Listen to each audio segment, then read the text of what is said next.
The Titanic was a luxury steamliner operated by the White Star Line. During the ship's maiden voyage in April of 1912, the great ship struck an iceberg and sunk in the middle of the Atlantic Ocean. This Mini Moments is about a passenger aboard the Titanic who is probably best known as the Unsinkable Molly Brown. Margaret Molly Brown was an American socialite and philanthropist in the early 1900s. Molly was born into a normal and not at all rich American family in Missouri. After relocating to Colorado at the age of 18, Molly met James Joseph Brown, and the pair fell in love. James, also known as JJ, was an enterprising, self-educated man. JJ was not rich, and Molly married him for love. She was later quoted stating, "I wanted a rich man, but I loved Jim Brown.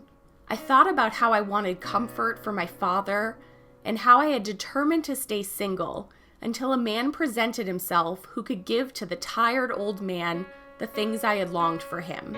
Jim was as poor as we were and had no better chance in life. I struggled hard with myself in those days. I loved Jim, but he was poor. Finally, I decided that I'd be better off with a poor man whom I loved than a wealthy one whose money had attracted me. So I married Jim Brown." The Browns quickly found success in 1893 when JJ's mining engineering efforts became instrumental in the production of a rather substantial ore seam. JJ was awarded 12,500 shares in the stock of the Ibex Mining Company, as well as a seat on the board. The family quickly began to see more social opportunities with their newfound riches or new money. Molly worked diligently to become accepted as a society lady and poured herself into the study of arts and languages. Unfortunately, in 1909, the couple privately signed a separation agreement and never reconciled their relationship, though they did continue to communicate and cared for each other throughout the remainder of their lives. In 1912, Molly found herself in France, visiting her daughter and as part of the John Jacob Astor party. Upon receiving word that her eldest grandchild was sick, she booked passage on the RMS Titanic, headed back to New York. Molly was a first-class passenger aboard the ship and enjoyed all of the finest company and treatment while aboard. After the ship struck the iceberg in the middle of its voyage, Molly helped others on the ship board the lifeboats before finally being convinced to leave the ship in lifeboat number 6.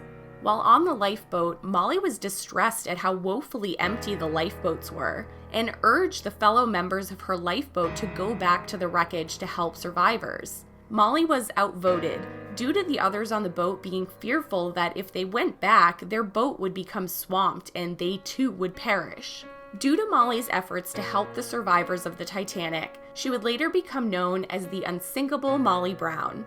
Molly was rescued along with the other passengers aboard lifeboat number 6 by the RMS Carpathia, and she immediately organized a survivors committee upon boarding the rescue boat. The committee spent their time securing basic necessities for the poorer survivors of second and third class, and they also provided informal counseling to other survivors. Molly ran for the U.S. Senate in 1914, but ended her campaign to return to France to work for the American Committee for Devastated France during World War I. Before her death, Molly became an actress for a short time. Molly eventually died in her sleep on October 26, 1932, at the Barbizon Hotel in New York City. An autopsy later revealed that she had a brain tumor. Molly was buried alongside her former husband after a small ceremony attended by only close friends and family. There was no eulogy. This was your brief history mini moments. Leave your suggestions for other great people throughout history for us to discover in this new spin-off series.